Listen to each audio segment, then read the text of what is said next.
Hello mga idol, magandang gabi, magandang gabi.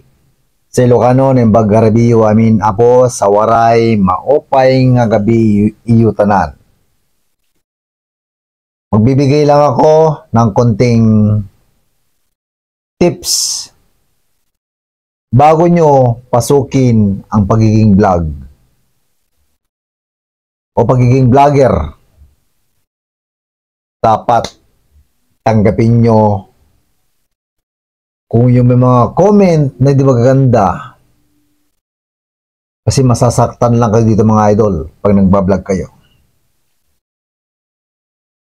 Maraming magko-comment sa inyo yan. Hindi mo maintindihan yung mga comment, iba-iba.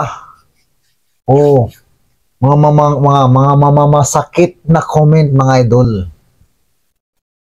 Kaya kung ayaw mo masaktan, kung ayaw mong mag-comment sila di maganda, huwag ka na mag-vlog.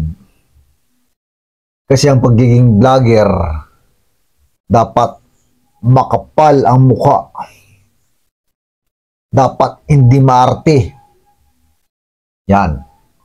Hindi ka maarte dito, kailangan mo makapal ang mukha. Dapat malakas ang loob mo kung gusto mo maging vlogger. Kaya nung pinukusan ko ang pagiging vlog,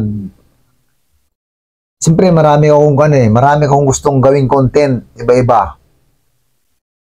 Ngayon, habang binabago-bago ko yung content ko, hindi na maganda yung mga nagko-comment sa akin. Hindi ko na magustuhan mga idol. Pero dahil meron akong pangarap sa buhay ko, kahit hindi ganun, kahit hindi ako pasikat, kasi magpapasikat pa lang ako mga idol. Dahil gusto kong kumita ng pera. Yun yung goal ko dito idol eh. Gusto ko kumita ng pera para magkaroon ng pera. Kasi ngayon, wala akong pera. Kaya nag-vlog na lang ako for the purpose para malamang kapira ako mga idol.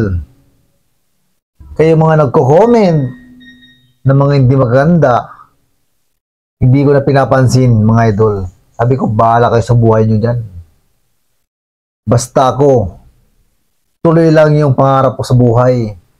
Kahit hirap na ako, kahit wala akong views, walang nagla-like, walang nag-share. Yan. Okay lang sa akin. Kahit gaano, mahirap balitaw mag-vlog kasi ang mababasa mo doon, daming sinasabi nila doon, hindi ko na lang gusto yung mga sinasabi nila doon. Pero kailangan natin tanggapin yun. Pero ito lang ang buhay. Kailangan ito lang ng pagsubok. Yun lang sa akin mga idol. Maraming salamat sa inyo lahat. Sana kahit huwag nyo ko i-follow, palike lang mga idol. Maraming salamat sa inyo lahat dyan.